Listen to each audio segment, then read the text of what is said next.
Science and Technology Journalist goes to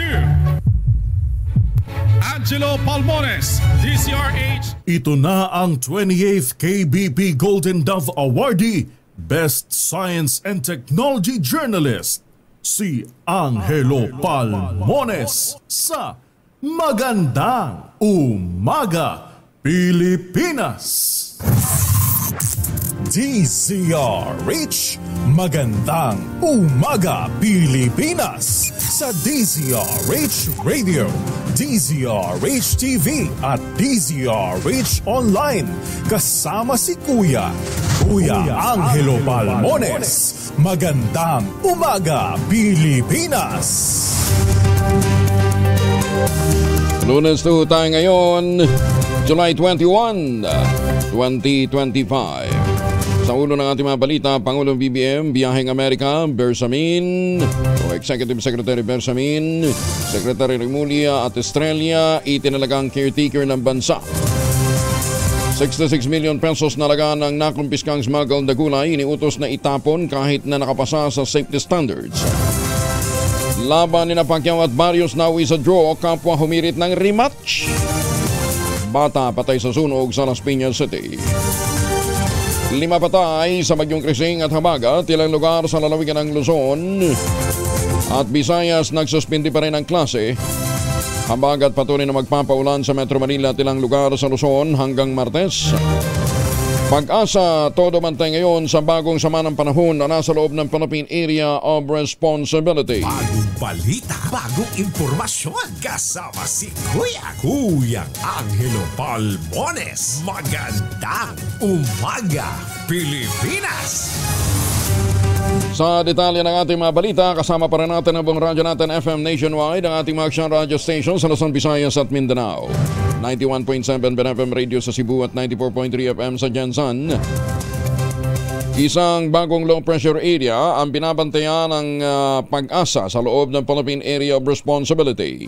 Huling namataan ang naturang LPA sa layo 1,105 kilometro east ng Eastern Visayas. Ayon sa Pag-asa, maliit ang potensyal na ito'y maging bagyo sa susunod na 24 oras. Samantalang severe tropical storm Krising na nasa labas naman ng PAR, huling namataan sa layong 1,015 kilometers sa extreme northern Luzon habang kumikilos west-northwestward at sa bilis na 25 kilometro bawat oras. Taglay pa rin ito ang lakas na hangin, 110 kilometro bawat oras. Bugso na umaabot naman ng 150 kilometers per hour. Ayon sa Pag-asa, magpapatuloy ang malalakas na pag-ulan sa Metro Manila at iba pang lugar sa Luzon hanggang bukas. Araw yan na Martes, dulot naman ang southwest monsoon o habagat. Bukod sa NCR, kabilang sa uulanin ang western portions ng Central at Southern Luzon, gayon din ang Visayas habang improving na ang weather sa malaking bahagi ng Mindanao. Asahan din ang maulan na panahon sa mga lalawigan ng Pangasinan, Zambales, Bataan, Occidental Mindoro, Antique at Iloilo. Magandang umaga sa mga Pilipino dyan sa Hong Kong. Ingatin po kayo ha. Umabot ng signal number 10 ang kanilang lagay ng panahon kahapon ha. At maraming mga establishmento, gayon din yung pong entertainment area ang nagsara. Katunayan, marami tayong kaibigang stranded sa Hong Kong ngayon. Hindi makauwi dahil maraming nakansilang mga flight. 5 naman ang nasawi sa hagupit ng severe tropical storm Krising at habagat nitong weekend. Ayon sa National Disaster Risk Reduction and Management Council, 2 sa namatay na biktima ay mula sa Cagayan Province habang tig-isa naman sa Lanao del Sur, Mambahaw, Camiguin at Malita, Davao Occidental. Umabot naman ang mahigit 370,000 katao o 120,000 families ang apektado ng sama ng panahon. Kabilang dito ang 22,600 individual na nanatili pa sa mga evacuation center habang meron ng 20,700 nakikitira naman sa mga kaanak at mga kaibigan. Kinumpirma din ng Office of Civil Defense ang impormasyon kaugnay ng nawawalang individual sa Antique at 3 sugatan naman sa Sultan Kudarat. Magandang Umaga, Pilipinas! Patay ang 3 tao sa magkakahiwalay na insidente sa Mindanao dahil sa hagupit ng bagyong Krising. Sa panayam ng DCRH at radyo natin, sinabi ng Office of Civil Defense OIC na Assistant Secretary Bernardo Rapelito Alejandro de Fort, Subject for validation pa ang mga napaulat na nasawi sa Camiguin, Lanao del Norte at Davao Occidental. Reported sa amin sa Camiguin, yung nahulugan ng debris sa bahay. Nako. Sa Mambahaw ito, merong isa sa Lanao del Norte. And then sa Malita, Davao Occidental, hit by fallen debris. No? So subject for validation itong tatlo. So sa Mindanao ito. We're waiting for a validated report. Samantala, hindi muna ibinababa ng OCD ang red alert status nito bilang paghanda sa nagbabanyan na namang low pressure area habang nagre-recover pa ang ilang lugar mula sa pananalasa ng bagyong Krising. Suspendido ang klase ngayong araw sa ilang lugar sa bansa dahil sa sama ng panahon dulot ng habagat. Kabilang sa mga nagkansela na ng klase sa Calabarzon, buong Batangas, sa Batangas Province, ang Calacas City. Calacas City po ito sa Batangas. Face-to-face classes in all levels, public and private. Sa Laurel, face-to-face classes, preschool to senior high school, public and private. Sa Pampanga, dahil marami pa rin ang nakalubog sa tubig baha. Masantol, face-to-face classes in all levels, public and private, hanggang bukas yan, July 22. San Simon, all levels, public and private. Santo Tomas, face-to-face classes from preschool to senior high school, public and private. Tarlac Province, La Paz, face-to-face classes in all levels, public and private. Suspendido rin ang pasok sa buong Bataan, all levels, public and private. Bulacan, kabilang dito ang Balagtas, face-to-face classes in all level, public and private. Bukawe, face-to-face classes in all levels, public and private. Yan din sa bayan ng Bulacan, all levels, public and private. Kalumpit, face-to-face classes in all levels, public and private. Giginto, face-to-face classes in all levels, public and private. Hagonoy, suspendido ang face-to-face classes, preschool to senior high school, public and private. Sa Malolos, all levels, public and private. Sa May Kawayan City, face-to-face classes in all levels, public and private. Wala ding pasok, all levels sa Ubando, Bulacan, public and private. Gayon din sa Pandi, San Ildefonso, San Jose City o San Jose del Monte City. San Miguel, preschool to senior high school, public and private. Santa Maria, face-to-face classes in all levels, public and private. Sa Cordillera Administrative Region, dyan po sa lalawigan ng Benguet, ito yung mga nagsuspindi na ng klase. Kibungan, walang face-to-face classes, preschool hanggang senior high school, public and private. Yan din yan po sa Atok, wala pong face-to-face classes, preschool hanggang senior high school, public and private. Dyan sa Pangasinan, Masantos yung kabasan ichikiamin sa ating mga kababayan dyan sa Pangasinan, sa bayan ng Aguilar. Face-to-face classes in all levels, public and private. Basista, preschool to senior high school, public and private. Sa Bayambang, all levels. Bogalion, face-to-face classes in all levels, public and private. Kalasyaw, wala din pong pasok, preschool to senior high school. Bangaldan, face-to-face classes from preschool to senior high school, public and private. Sa Mapandan, all levels. Rosales, all levels. Ang San Carlos City, face-to-face classes from preschool to senior high school. Sa Santa Barbara, ganoon din, preschool to senior high school. Umingan, all levels. Ordaneta City, face-to-face classes in all levels. Walang pasok. Private and public. Dagupan, face-to-face classes suspendido in all levels, public and private. Ito naman ang para sa Western Visayas, Iloilo Province, may aga sa mga kulturanta na sa Negros. Oton, no classes today, all levels, public and private. Naalis na sa kalsada ang higanting billboard steel frame na bumagsak sa Katipunan Avenue, Quezon City sa kasagsagan ng malakas na ulan at hanging dulot ng habagat na pinalakas ng bagyong Krising. Bunsod nito, binuksan na rin ang isinarang mga daan para sa mga motorista. Noong Sabado, July 19, bandang alas 11 ng umaga, bumagsak ang isang pulsya ng kuryente at billboard kung saan tinamaan ang tatlong sasakyan na dumadaan sa kahabaan ng Avenue Lane sa C5 Katipunan. Walang nasugatan sa naturang insidente habang iniimbestigahan pa ng Quezon City LGU kung may pagkukulang o kapabayaan ang may-ari ng naturang billboard. Bagong balita, bagong impormasyon. Kasama si Kuyang Angelo Palmones. Magandang umaga, Pilipinas! 16 na minuto na makalipas ang alas 4 ng umaga para ho sa mga kabambayan nating lalabas ng araw ngayong araw. Magbaon po ng Protection 10 laban sa mikrobyo. May dalawang formulation ng family alcohol na pwede nating pagpilian. Yung family 70% isopropyl alcohol, especially prepared for clinics, hospital, pharmacies, laboratories, pero okay na okay din po yan sa mga households. Very effective sa disinfection at sterilization. Ganyan ang bagsik ng family, 70% isopropyl alcohol. Maghapon man natin gamitin, no problem. Hindi po manunuyo ang ating mga kamay dahil meron po itong moisturizer. Yun namang mabangong family rubbing compound improvement cologne. Ayan po yung mabangong isopropyl alcohol na ginagamit po ng mga masahista, mga barbero, mga doktor, mga nurse, mga kumadrona for sponge, bathing, and other cleansing purposes. Family rubbing alcohol para di siya reachable na sa mahabang panahon. Mabibili sa namang butik at convenience stores nationwide. Family rubbing alcohol, hindi lang pampamilya, pang sports pa. Magandang umaga, Pilipinas! Nagkaloob ang Philippine Amusement and Gaming Corporation ng karagdagang 5 patient transport vehicle sa mga ilang unit ng militar at lokal na pamahalaan bilang tugon sa direktiba ng Pangulong Marcos na palakasin ang serbisyo medikal sa mga liblib at mga high-risk na lugar. Sa kabuuan nakapamahagi ng PAGCOR ng 40 PTVs o patient transport vehicles sa iba't ibang mga LGU, mga pampublikong ospital at frontline agencies sa buong bansa.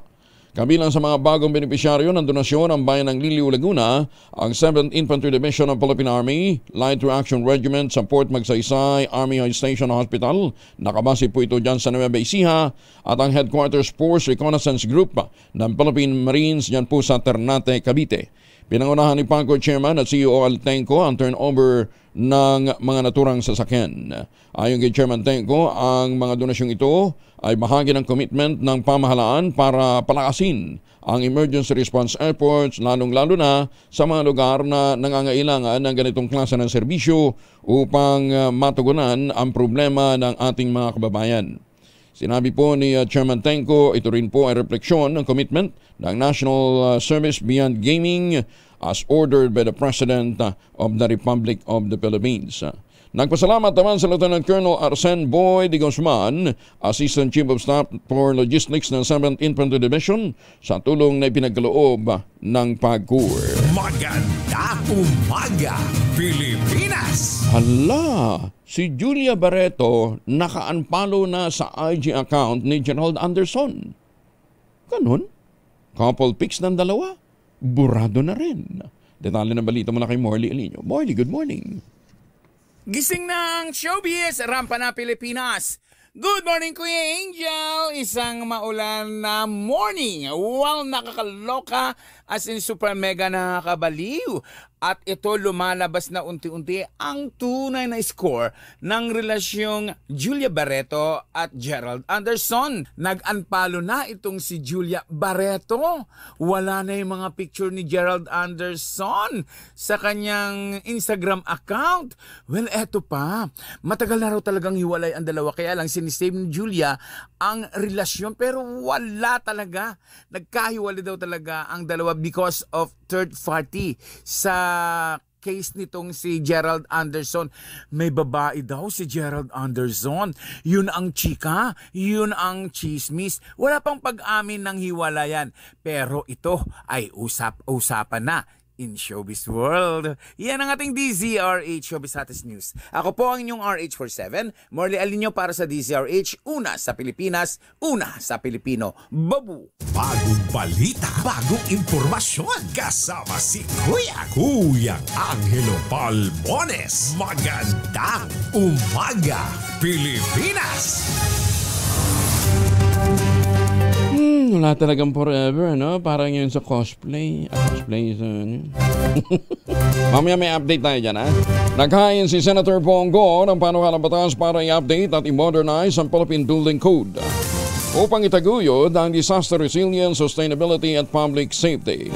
Inihain ni Senator Go ang Senate Bill No. 6666 sa pagbubukas pa lamang ng 20th Congress para ipanukala ang Philippine Building Act na magmamodernize sa lumang Presidential Decree, yung PD 1096 o National Building Code of the Philippines. Saklan nito ang regulasyon sa pagpaplano, disenyo, construction, occupancy at maintenance ng lahat ng mga gusali at na structure sa buong bansa. Binigyan din ni Senator Go ang kahalagahan ng bill, lalo pa at ang Pilipinas ay isang archipelagic nation na nasa malapit sa equator at nasa kahabaan ng Pacific Ring of Fire na vulnerable sa iba't ibang disaster tulad ng lindol, bagyo at volcanic eruption. Layunin din ng bill ni Senator Go na matiyak na lahat ng mga gusali, struktura ay itinayo ayon sa prinsipyo ng Building Back Better. Ipinaliwanag pa ng Senador, ang kanyang gawain sa Senado ay iprioridad ang buhay, kaligtasan at kalusugan ng kapwa Pilipino. Kaya nais niyang mamyandahan ang National Building Code of the Philippines at matiyak na lahat ng mga itatayong public at private buildings at struktura sa bansa ay matitibay laban sa anumang natural at man-made calamities. At dapat siguro dagdagan ng parusa kung halimbawa ang magpapatayo ng struktura ay mga opisyal mismo ng gobyerno. Gagastosan ang pondo ng gobyerno, itatayo sa isang area na hindi naman dapat tayuan. Halimbawa, yung daanan ng tao, yung mga side street. Congressman Joel Chua, kumusta ka na? Atapang na tao, pero tameme kay Yorme Isko dahil doon sa kanyang ipinatayong barangay hall, barangay building na nasa gilid po ng kalsada, nasa daanan ng tao. Congressman ka pa man din. Magandang umaga, Pilipinas! Ay mga misis, ay may araw si Mr. Pag-uwi galing ng trabaho, abay dalyan sa germ sa katawan nila para labanan ang amoy araw at may pawis gumamit ng Shield Bath Soap regularly. Unbeatable ang Shield sa paglaban sa germs versus another brand by Shea Butter. Pampalambot ng kuti sa presyong abot kaya 12.50 SRP. Kaya naman recommended ito ng Philippine Nurses Association. Kaya misis ay challenge yung subukan ng Shield Bath Soap. Galit sa sakit, may malasakit, sulit na sulit. Na ipamahagi na ng Department of Social Welfare and Development ang mahigit sa 37 million pesos na halaga ng relief assistance sa mga pamilyang naapektuhan ng severe tropical storm Krising at Habagat. Ayon kay Social Welfare Assistant Secretary Irene Dumlao, kabilang sa kanilang naipamahagi ay 53,300 plus na mga family food packs, mga ready-to-eat food at maging mga non-food items. Sa uling tala ng hensya, abot na ng 524,000 individuals o nasa 151,000 families ang nasa 1,134 barangay sa bansang napinsala ng naturang sama ng panahon. Sa nasabing bilang, 33,000 katao ang pansamantalang nananatili sa mga evacuation center habang nasa mahigit 99,000 naman ang nakatanggap ng tulong sa labas ng temporary shelter.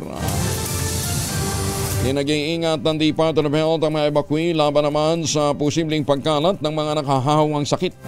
Paliwanag ng Department of Health, madaling kumalat ang sakit sa mga evacuation center, lalong-lalo na sa mga overcrowded na mga evacuation center.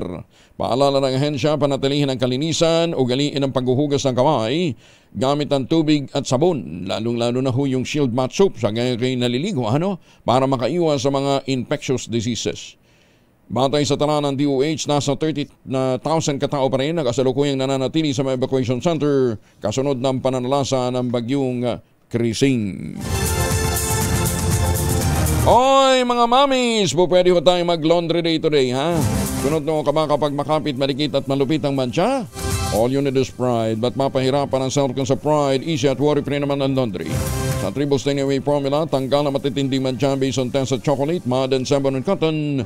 Gawa po ito ng ACS. Ayan Pero bantayan ho ninyo kung kayo'y maglalabang ngayong maghapon, siguraduhin ninyo, binabantayan ho ninyo ang biglang pagbabago ng panahon. Magandang umaga, Pilipinas! 11,000. Tama, di ba? 11,000? Kasi 10,000 nung Friday Friday, hindi. Friday is 18.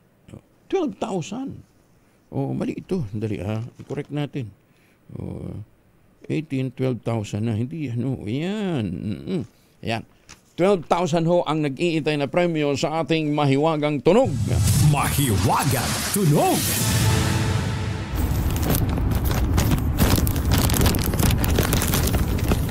naman. Oh. Basta sabi ko nga sa inyo, ang isang item na... Yun pa rin ba? Yung lalagyan ng salamin? Yung lalagyan ng salamin yan, di ba? Yung casing ng salamin, ayan ha. At ang prinsipyo ng P6 ay inilalagay. Ano yung inilalagay? Saan inilalagay? Ano, ayan, hulaan ho ninyo ha.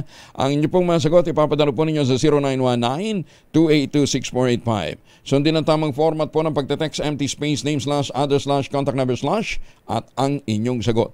Isang beses lang mo po maaaring mag-text sa ating text line gamit ang inyong cellphone number, ang inyong mobile number.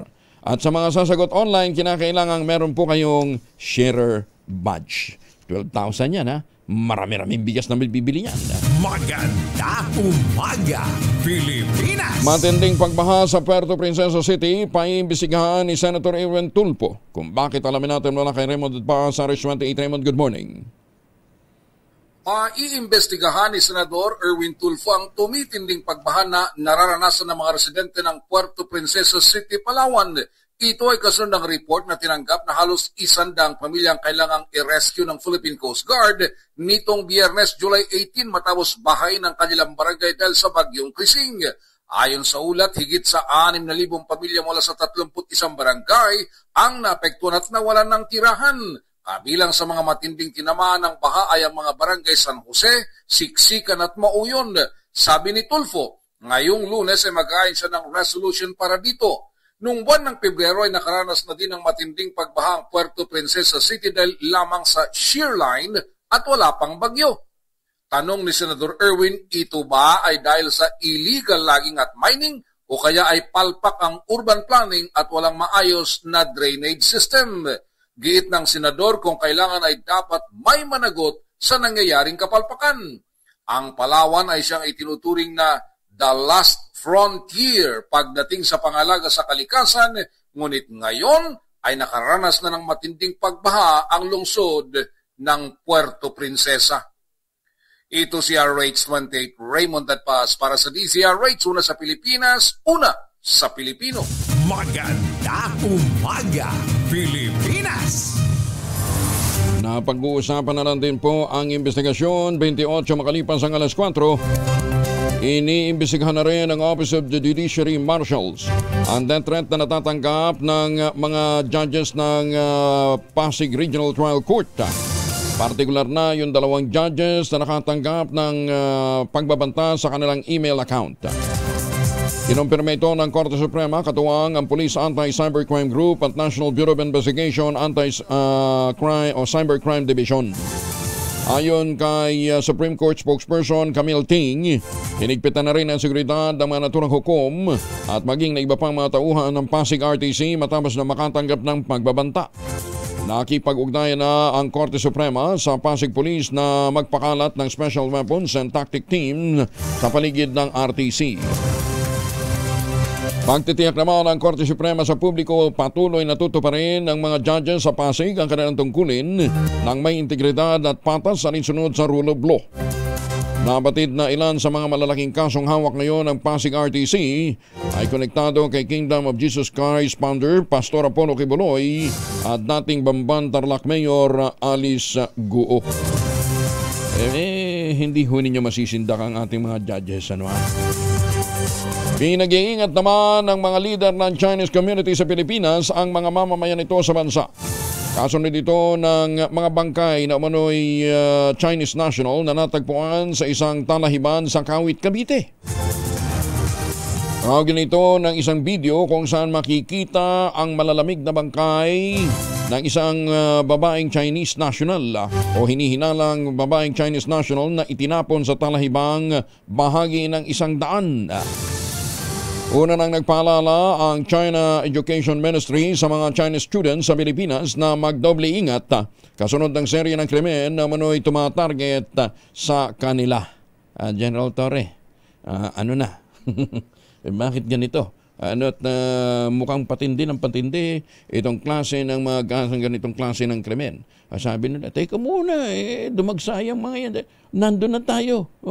Paaaring ito nga gawa din ng kanilang mga compatriot. Pero ang tanong ho natin, Anong ginagawa ng mga lespo?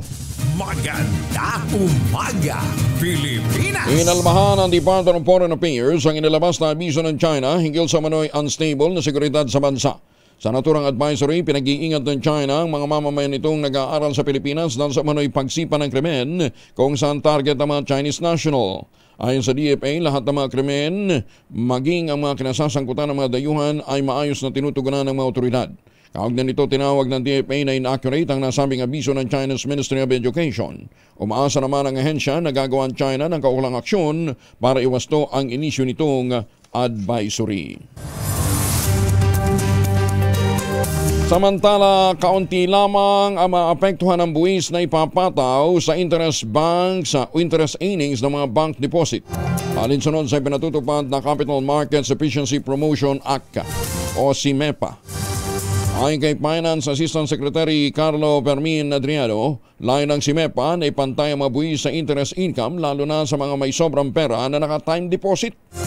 Git ni Adriano, matagal nang may 20% na buwis ang interest deposit maliban sa mga may time deposit na mahigit 5 taon ang maturity, kaya dapat daw itong targeting ngayon ng CMEPA.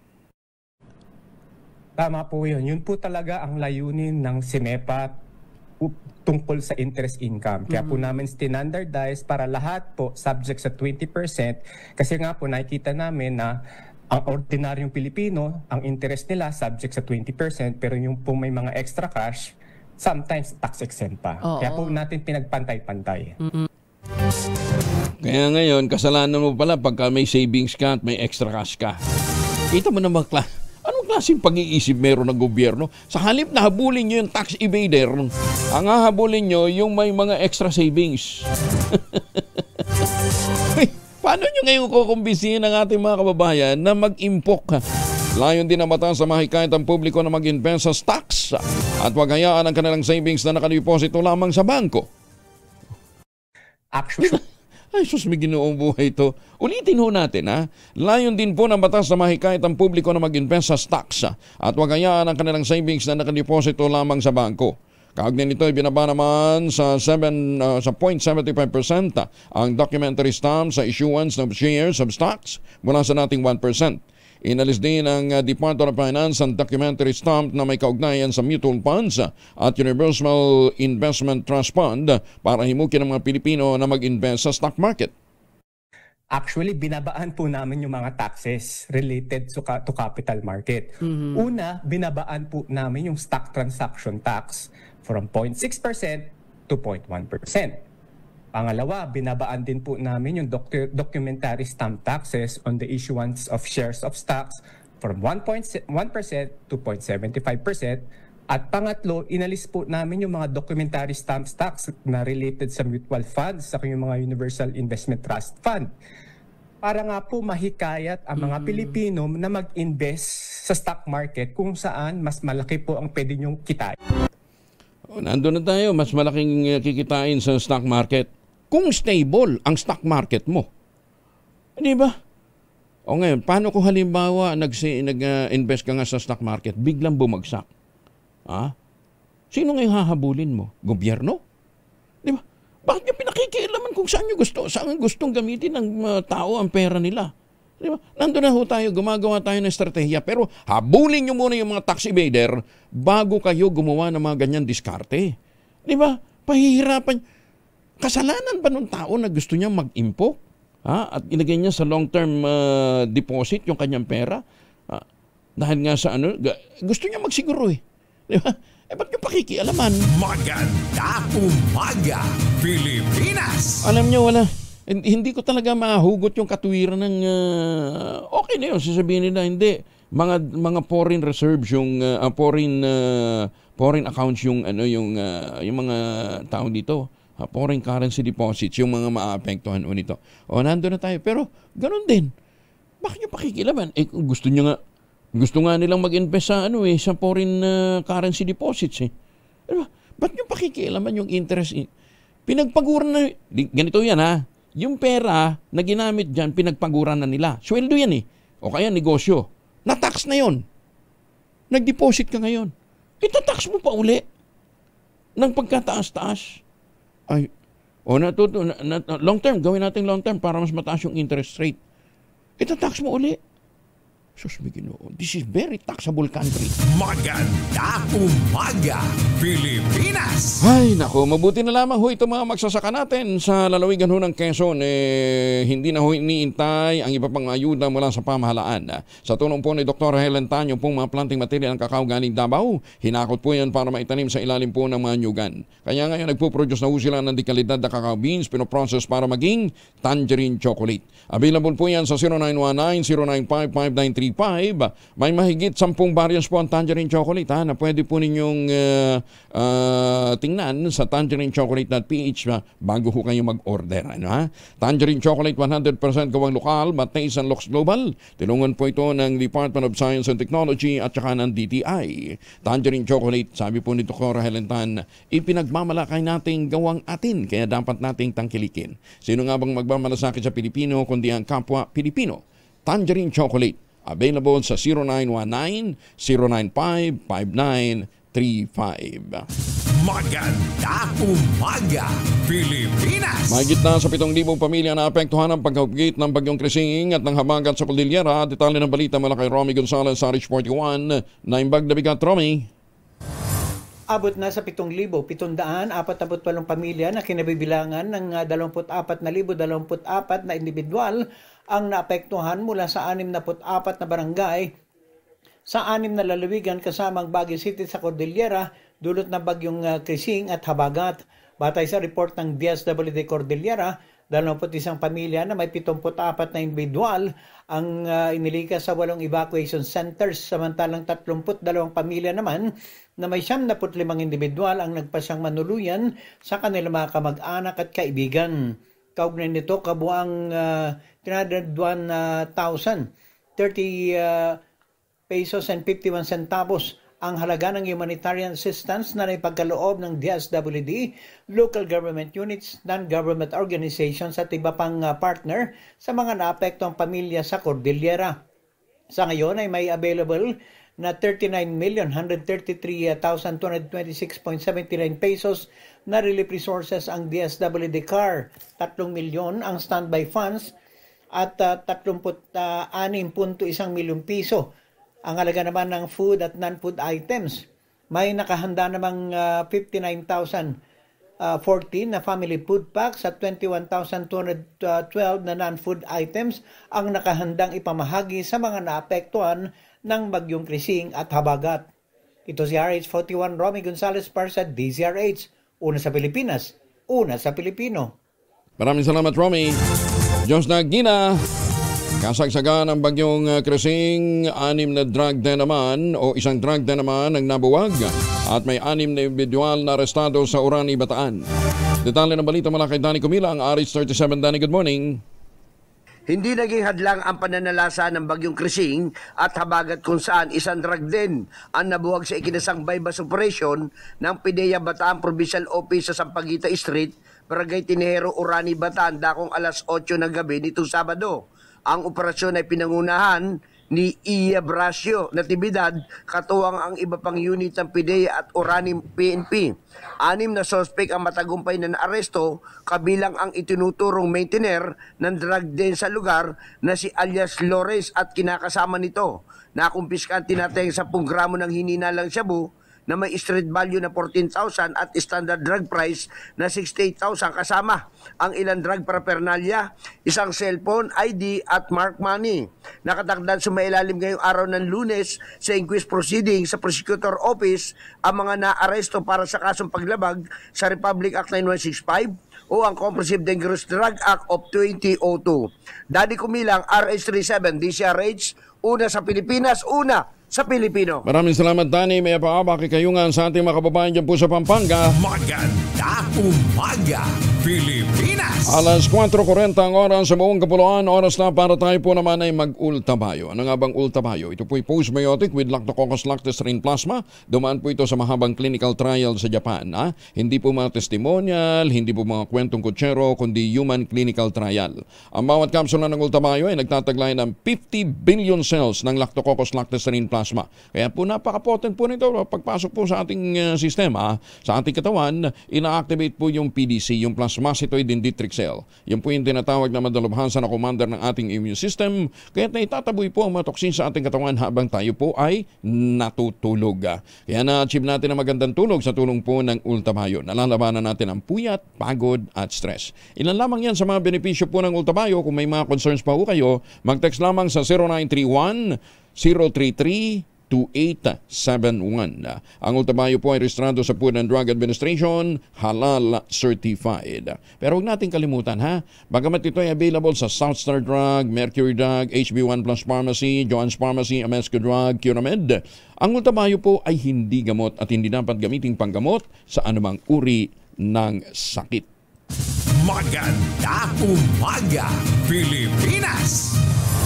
Pumalo na sa 17 naman ang bilang ng mga namatay sa South Korean County habang 11 nawawala dahil sa malalakas na pagulang naranasan at pagguho ng lupa sa Gapyeong County. Ito po sa Gyeonggi Province. Nagulat ang Reuters, mahigit sa 13,000 ang nilikas, nalubog sa tubig baha ang mga sasakyan, gumuho naman ang ilang kabahayan. Ipinagutos ni South Korean President Lee Jae-myung ang agarang assessment sa pinsala ng kalamidad at nagtalaga na rin ng Special Disaster Zone para mapalakas ang suporta ng pamahalaan sa lahat ng mga naapektuhan ng kalamidad. Eto, mas matindi naman ito, parang tinamaan din ng bagyo. Sa Amerika naman, nagbitiw na sa kanyang tungkulin si Andy Byron, ang 50-year-old Chief Executive Officer at co-founder ng billion-dollar company na Astronomer. Ito'y matapos mag-viral sa social media ang video nila ng head ng kanilang HR nang magkayakap sa isang concert ng Coldplay. Di pala cosplay. Coldplay. Sa Gillette Stadium sa Foxborough, Massachusetts sa Amerika. Bagamat silang dalawa ay pareho palang may asawa. Kumalat ang video sa Jumbotron, isang malaking video display na ginagamit sa mga concert at mga sports stadium. Dahil sa gulat na reaksyon ni Byron at ni Christine Cabot nang mahuli ang kanilang lihim na relasyon sa naturang concert. Pinuri naman ni late First District Representative Ferdinand Martin Romualdez ang pagbabalik sa arena ng boxing icon na si Manny Pacquiao at ang pakikibakbakan nito sa WBC welterweight champion na si Mario Barrios. Bagamat nagtapos ang laban sa majority draw, sinabi ni Romualdez, ito na ang ang hatid nito ay ang pagpapataas ng inspirasyon at dangal na ibinigay sa bansa. Ayon kay ayon kay Speaker Romualdez, victory isn't always measured by the belt, but by the courage to keep fighting. Si Speaker Romualdez ay speaker ng 19th Congress kasunod ng pagbabalik ni Pacquiao. Si Pacquiao naman ay nagbabalik sa entablado sa boxing ring sa edad na 46. Target sana ni Pacquiao na maging pinamakatandang boksingerong nanalo sa welterweight championship. Ngunit hindi niya ito nasungkit matapos ideklara ng mga jurado na majority draw ang kinalabasan ng 12-round fight. Gayunman, sinabi ni Congressman Romualdez, ang ipinakitang laban ni Pacquiao ay may tuturing na isang tagumpay. Sinabi pa ni Romualdez na ang naging laban ni Pacquiao ay muling nagpaalala sa mundo ng lakas at dignidad ng diwang Pilipino. Maganda umaga, Pilipinas! 42 anyos na binatang magsasaka patay naman sa tuklaw ng ahas. Hindi niya nalabanan ang banat sa kanya ng ahas. Detalye ng balita mula kay Freddy Pajardo, Aris 38, Masantos, Kabasan, at Jacquemin sa ating mga kababayan dyan sa Pangasinan, Freddy. Masanto siya kabuasan Kuyang Angel. Wala nang buhay ng matagpuan sa kubo sa bukid ng Barangay Bubunot Dasul ang biktimang isang 42 anyos na binatot residente ng Barangay Futol, Infanta, Pangasinan. Sa ulat ni Dasul Chief of Police Captain Simeon de la Cruz, nakatanggap sila ng report hinggil sa found cadaver, kaya agad sila nag-imbestiga at nabatid sa testigo na 54 anyos na magsasaka na nakita niya na naliligo sa irigasyon bandang alas 4 ng hapon kamkalwa ang biktima, at pagbalik niya muli sa kanyang bukid kahapon alas 7 ng umaga, nakita niya ito sa kanilang kubo na nakahiga at ng kanyang lapitan ay malamig na ang katawan at hindi na humihinga, kaya't humingi siya ng tulong sa mga barangay official sa lugar at dinala sa Dasul Community Hospital ang biktima, subalit idineklarang dead on arrival na ng attending physician na si Dr. Marie Chris Galvez na kinakitaan ng sugat sa tuhod ng biktima na pinalalagay na nakagat ng ahas. Ito si Freddy Pajardo Aristorte, tag-uulat para sa DZRH, una sa Pilipinas, una sa Pilipino. Maganda umaga, Pilipinas! 36 makalipas ang alas 4. Maraming salamat, Freddy. Inatasan ang Department of Agriculture ang mga kaugnay na ahensya nito para sa agarang pagpapabot ng tulong sa mga magsasaka at mangangangisdang naapektuhan ng pananalasa ng bagyong Krising at ng habagat. Sa inisyal na ulat, umabot ng 53 milyon ang pinsala ng kalamidad sa sektor ng agrikultura sa Region 6 at Mimaropa pa lamang. Tinamaan ang pagbaha at malalakas na ulan ang mahigit sa 2,000 magsasaka na may tinatayang 2,400 na ektaryang sakahan. Naapektuhan din ito ang mga pananim na palay, mais at iba pang high-value crops, pati na mga alagang hayop, mga poultry at mga livestock farms. Isang inisyatiba sa ilalim ng Bagong Pilipinas Agenda ng Pangulong Bongbong Marcos ang pagpapakita ng positibong resulta o nagpapakita ng positibong resulta matapos itong makapagbenta ng bigas sa presyong mas mababa ng 50% sa mga mahihirap na pamilya. Ang Para sa Bayan Bigas na Mura o PBBM program, dating tinatawag na AKA Price, ay isinagawa sa Camiguin mula December 14, 2024 hanggang March 23, 2025 katuwang ang Department of Social Welfare and Development at ang pamahalang panlalawigan sa ilalim ng pamumuno ni Governor Xavier Jesus o ex-J. Romualdo. Iprinesenta ni Governor Romualdo ang ulat kaugnay na naging implementasyon ng programa sa isang coordination meeting na ginanap sa Camiguin Provincial Capital, kung saan dumalo ang mga kinatawan mula sa tanggapan ni late First District Representative Ferdinand Martin Romualdez, 52 mga miyembro ng 20th Congress at mga opisyal ng DSWD. Nagpasalamat naman ang gobernador kay Romualdez, ang speaker ng 19th Congress, sa mahalagang papel nito upang mailunsad ang pilot implementation ng programa. Binigyan din niya na ang programa ay sumasalamin sa mas malawak na bisyon ng Pangulong Marcos para sa seguridad ng pagkain at inklusibong pag-unlad.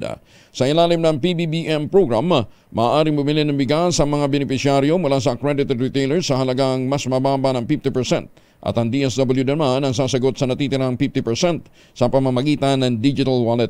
Malaya ang mga benepisyaryo na pumili ng klase at dami ng bigas habang minomonitor ng LGU at mga ahensya ng pamahalaan ng mga transaksyon ng real time at iniyak ang mabilis na reimbursement sa mga tindero. Maganda umaga, Pilipinas! Dapat nang ikasa ang barangay at sangguniang kabataan election sa original na schedule nito sa Disyembre 1, 2025. Ito naman ang giniit ng election lawyer na si Attorney Romulo Macalintal at sinabi nitong kailangang ibito ng Pangulong Bongbong Marcos ang panukalang pagpapalawig na naman ng termino ng kasalukuyang barangay officials at pag-urong sa BSKE election sa November 2, 2026.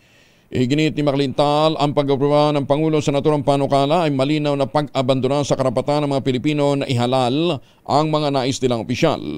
Hindi anya praktikal ang ipinapanukalang petsa para sa barangay at SK election sa Nobyembre 2 o All Souls Day dahil isa ito sa mga religious holiday sa bansa, bahagi ng tradisyon ng mga Pilipino. Sinagundahan naman ito ni Justices Alfredo Caguiwa, Maria Pilamenton Singh at Japardi Mampao na pare-parehong iginiit na ang pag-aantala ng barangay at SK elections ay may tuturing na paglabag sa saligang batas. Ipinagpatuloy naman ng Philippine Coast Guard ang paghanap nito sa labi ng mga missing sa bungero sa Taal Lake kasunod ng bahagyang pagbuti ng lagay ng panahon kahapon Linggo. Ito ay matapos ang pansamantalang pagtigil ng mga technical divers ng Philippine Coast Guard ng paglusong sa lawa ng Taal dahil sa sama ng panahong epekto naman ng bagyong Krisis at ng habagat.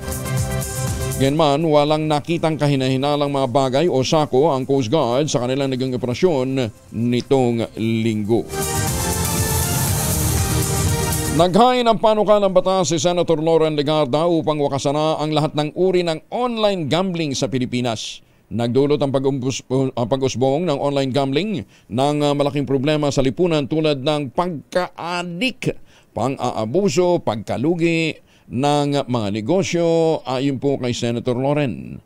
Lahat kasi ng may access sa internet ay maaari nang pumasok sa online betting platforms at nawawalan na ng kontrol ang marami.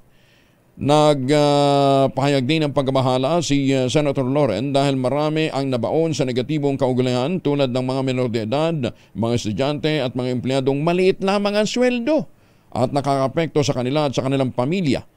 Ipagbabawal ng panukalang batas ang lahat ng uri ng online gambling tulad ng online casino, isabong, digital lotteries, virtual slots at sports betting. Bawal na rin ang pag-endorse at pag-advertise ng gambling-related content online. Magkasanib puwersa naman ang Department of Justice at ang Department of Information and Communication Technology, gayon din ang National Telecommunications Commission sa pag-i-issue ng takedown o blocking order sa mga gambling sites. Kailangan ding i-block ng mga internet service providers sa mga gambling platform sa loob ng 48 oras na matapos na makakuha ng utos. Ang hindi sumunod ay pagmumultahin o babawiin ang lisensya. Ang mapapatunayang may sala sa ilalim ng panukala ni Senator Loren ay pagmumultahin ng 300,000 pesos hanggang kalahating milyon at dapat makulong ng 6 na buwan hanggang 1 taon. Ang kumpanya naman ay papatawa ng multang kalahating milyon hanggang 1 milyong piso at hanggang 3 taong pagkakabilanggo sa mga may salang opisyal o dun sa mga kukonsinti sa kanila. Maganda umaga, Pilipinas! Nananawagan ang mga dating leader ng Quadcom o Quad Committee ng Kamara de Representantes sa 19th Congress sa mga miyembro naman ng 20th Congress na buhayin ang mega panel upang maipagpatuloy ang investigasyon sa mga malalaking isyong nakakaapekto sa bansa. Iginiit ang mga dating leader ng Quadcom na hindi dapat na hayaang mabaon sa limot ang mga investigasyon na may kinalaman sa pagpatay, kaugnay ng illegal drugs, sindikatong may kaugnayan sa China at katiwalian sa pamahalaan. Ang Quadcom binubuo ito ng Committee on Dangerous Drugs, Public Order and Safety, Human Rights at Public Accounts ay nagsagawa ng serye ng investigasyon ng nakarang Kongreso kung saan ibinunyag ang mga nakababahalang kaugnayan ng offshore gaming hubs, extrajudicial killings at mataas na antas ng katiwalian sa pamahalaan. Ayon kay Congressman Benny Abante, hindi dapat na manahimik na lamang at dapat na ipagpatuloy ang pag-uncover ng ibang mga impormasyon, lalong-lalo pat ito ho naman ay nagdulot na ng pagkatakot sa ating mga kababayan. Sinabi ni Abante ang original na Quadcom ay nakatuklas sa mga pattern ng pag-abuso na lumampas sa individual na pagkukulang at tumutukoy sa structural na pagkabulok ng ilang bahagi ng nagpapatupad o pagpapatupad ng batas at paghatid ng hustisya. Maganda umaga, Pilipinas! Mga war material at mga aparatos na kumpiska naman ng mga sundalo sa Pinabakdaw, Samar. Detalye ng balita mula kay Jimmy Angay-Angay, RH32. Jimmy, maupay ngaga. Nakumpiska ng 63rd Infantry Innovator Battalion ng Philippine Army ang ibang uri ng war material, medical apparatuses, subversive documents dahil sa impormasyon na binigyan ng mga residente sa Barangay Canlubo, Pinabakdaw, Samar. Ito ang sinabi ni Brigadier General Noel Vestuer, Commander ng 802nd Infantry Perlis Brigade ng Philippine Army. Ito ang mga gamit pang gera na pinaniwalaan na pagmamayari ng mga nadismantol na committee ng Eastern Visayas Regional Party Committee ng NPA na nag-ooperate sa Samar. Nakumpiska rin ng mga sundalang medical apparatuses gaya ng 4 cannula, 17 na packs ng syringes, 10 catheters, 2 fluids, digital blood pressure apparatus at 14 na surgical gloves. Kalakip din na nakumpiska ng mga sundalo ang 2 portable generators, 4 na high explosive rifle grenades, isang hand grenade, isa pang improvised explosive device, 3 remote na IED, 2 SIM cards, 15 notebooks, 7 hand drives at subversive documents. Sa mensahe ni General Vistuer ng pagkakumpiska ng mga medical apparatuses nagpapakita ng mga NPA ay mga maedad na at may mga sakit.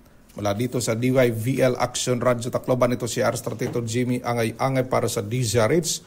Una sa Pilipinas, una sa Pilipino. Daghang salamat, Jimmy Angay-Angay.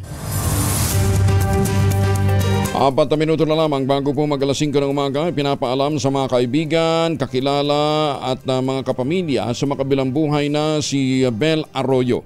May bahay ito ni late attorney Toto Arroyo, kahapon po siya pumanaw.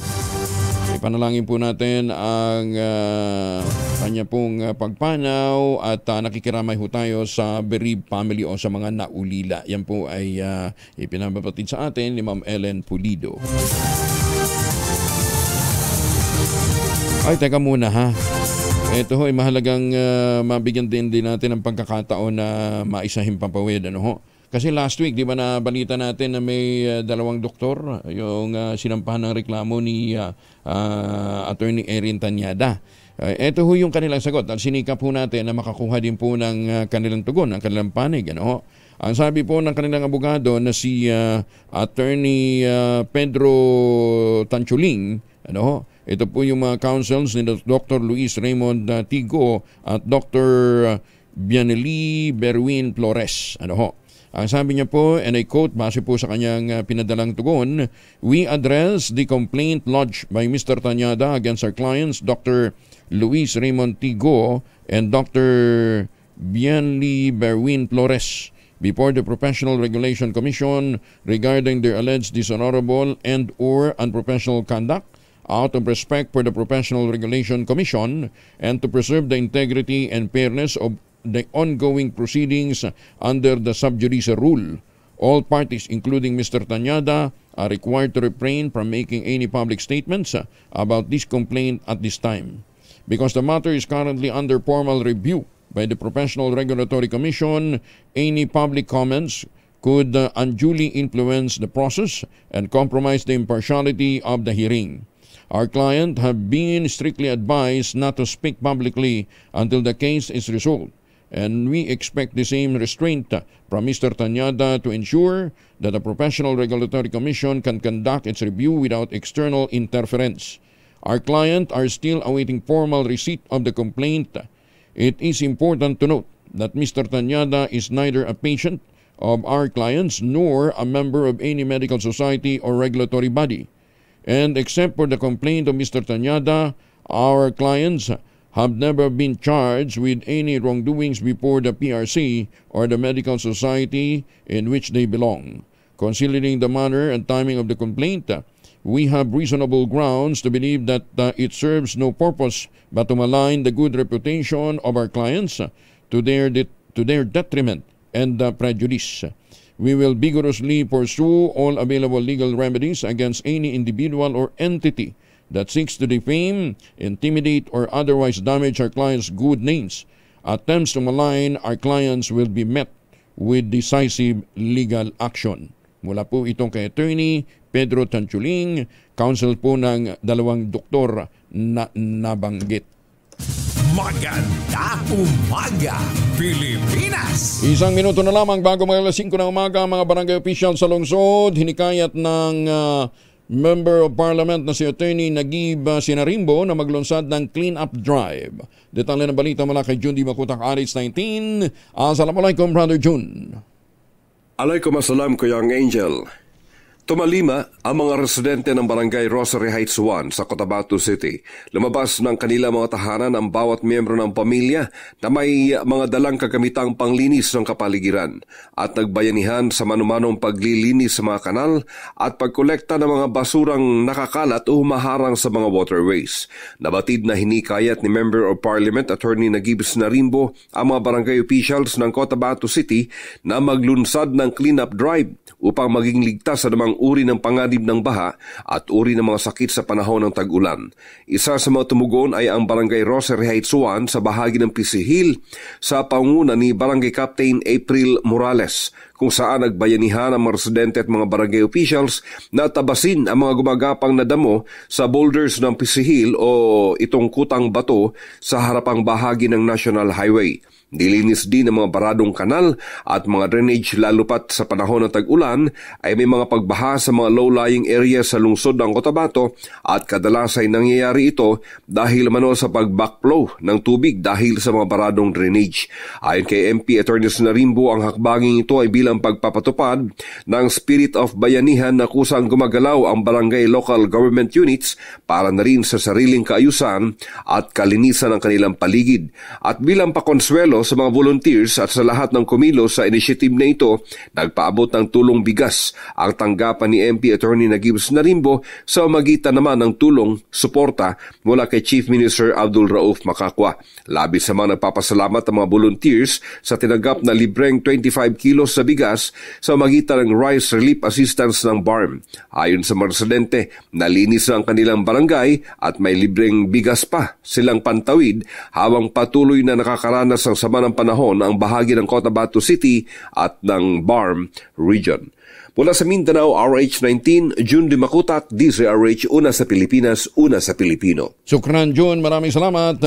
Maganda umaga, Pilipinas! Ay, magandang umaga sa mga suki natin dyan sa Davao, sa mating paminaw natin rin sa Sugbo, at sa iba't pang panig ng Kapuluan. Magandang umaga din po sa mga taga-North Cotabato, lalong-lalo na sa Kidapawan City.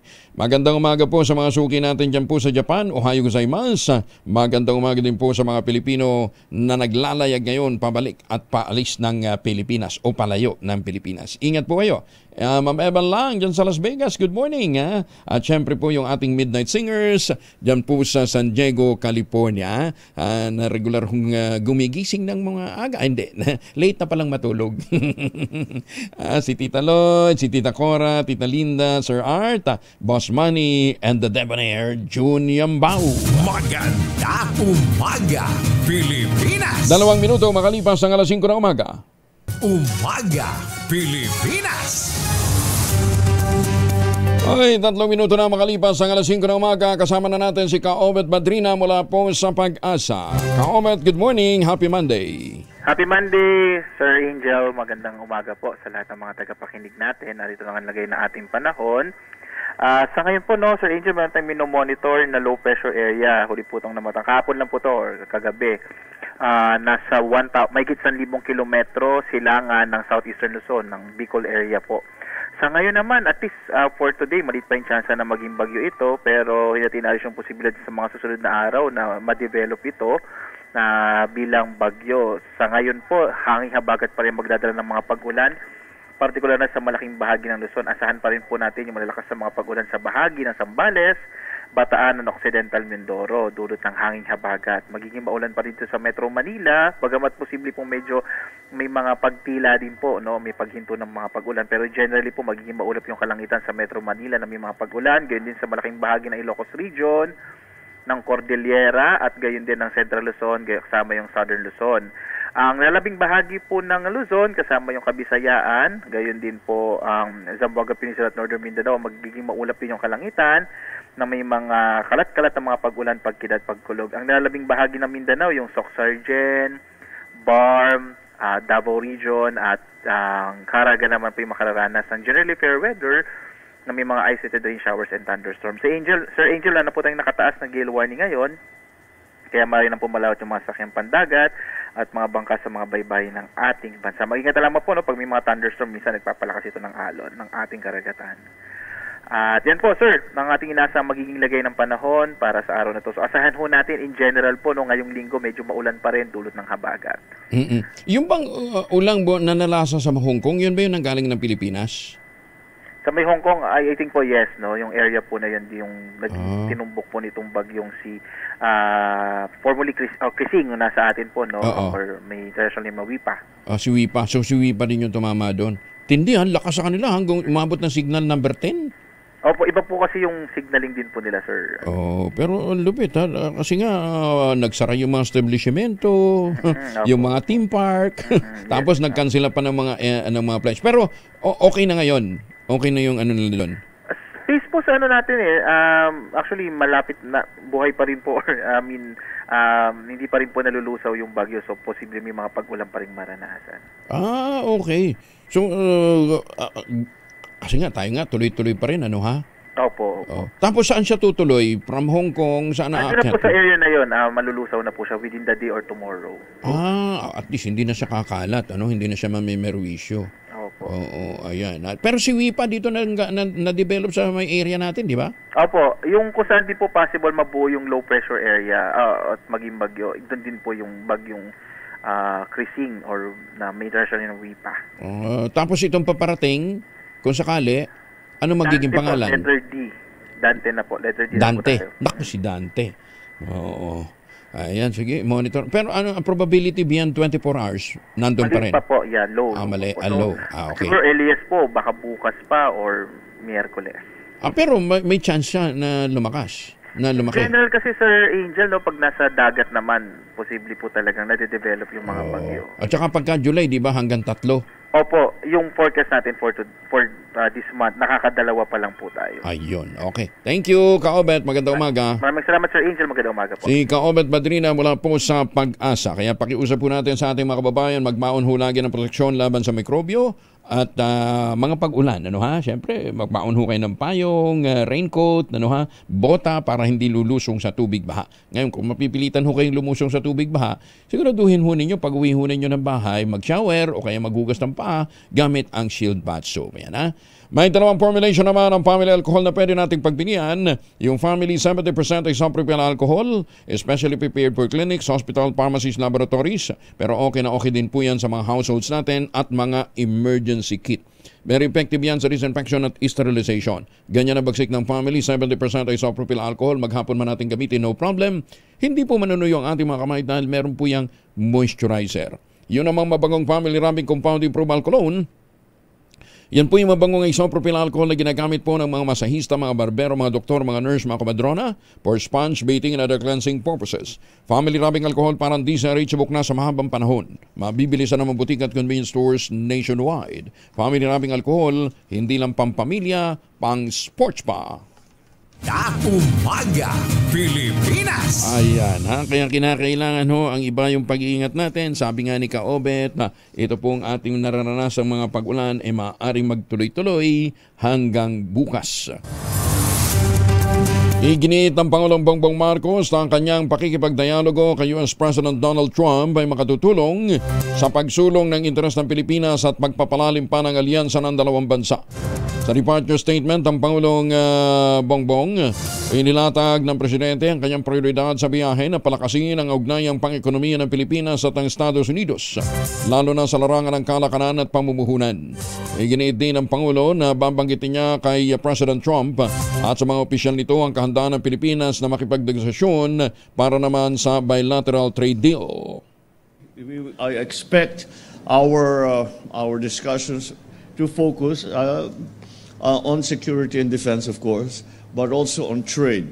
And we will see how much progress we can make when it comes to the negotiations with the United States concerning the changes that we would like to institute so as to be able to alleviate the effects of a very severe tariff schedule on the Philippines.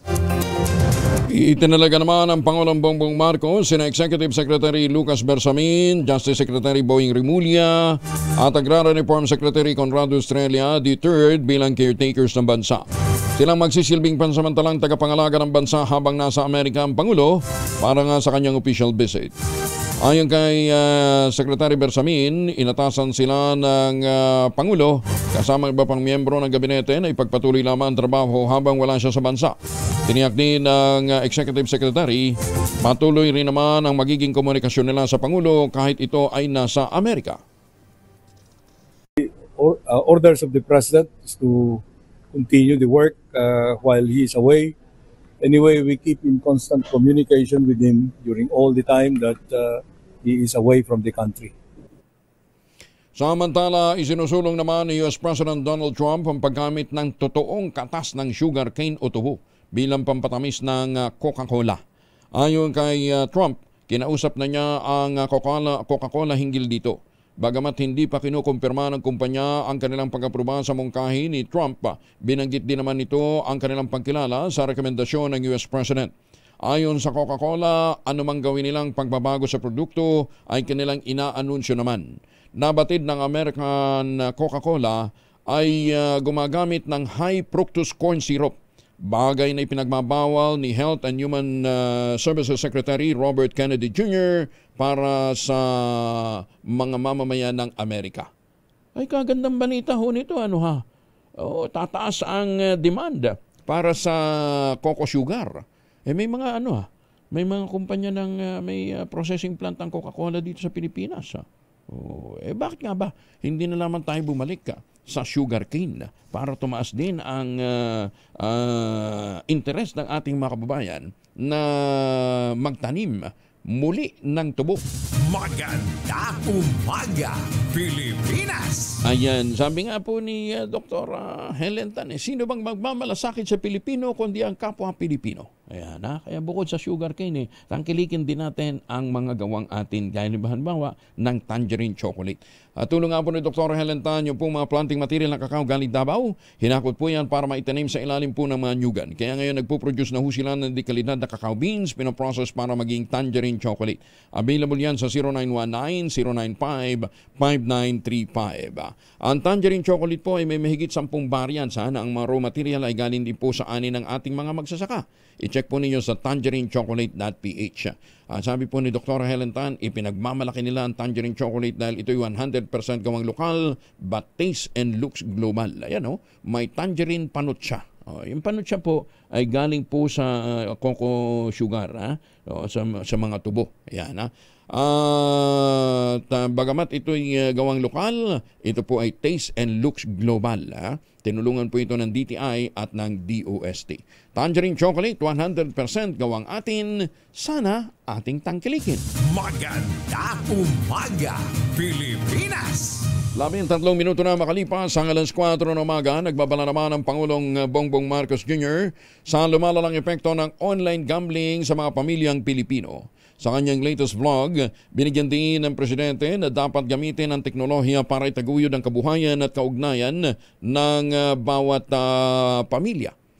Habang malaki niyang naitutulong ng digitalization sa mga serbisyong publiko. Ginagamit naman ito ng iba sa maling paraan tulad ng scam, misinformation at mga pagsusugal. Sinabi ng Pangulong BBM, marami pamilya ang nasira lalo na sa mga hindi responsable sa online gambling.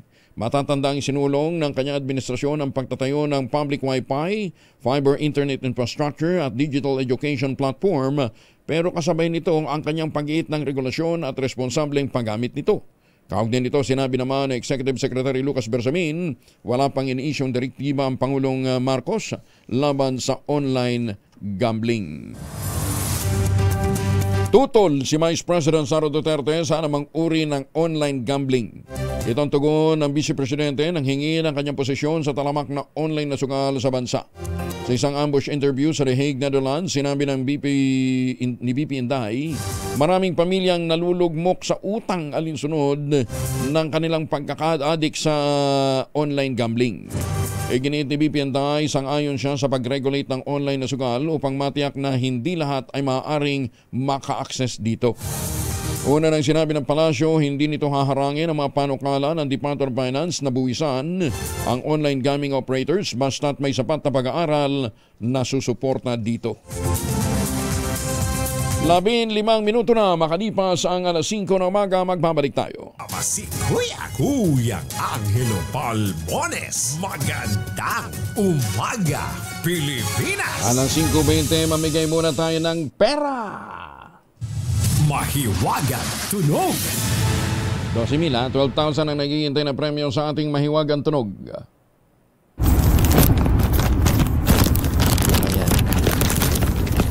Yan ba yun? Yung may sinisilid pa rin, ha? Yan yun? Parang nagbago. Joke. May isang item po dyan. Basta binigay na natin, di ba? Yung isang item ay lalagyan ng salamin. Ayun, di ba? Tapos isinisilid. Ano yung isinisilid at saan isinisilid? Ayan, yan po inyong huhulaan gamit po ang sa pamamagitan ng 0919-282-6485. Sundin ang tamang format po ng pagtetext sa empty space name / address / contact number / at ang inyong sagot. Isang beses lamang po maaaring mag-text sa ating text line gamit ang inyong mobile number. Sa mga sasagot online, kinakailangan meron po kayong sharer badge. Dali nahanap ko tayo makapagbigay ho tayo ng dagdag pang clue. May binigay na clue sa atin dito si Tunog Master Ano nga ba yung isa pang clue? Ayun! Itong isang bagay na hinahanap po natin ay inilabas noong 1968. Wala, ganun na pala katagal to, Tapos yung isang item naman, unang ginamit sa Germany noong 14th century.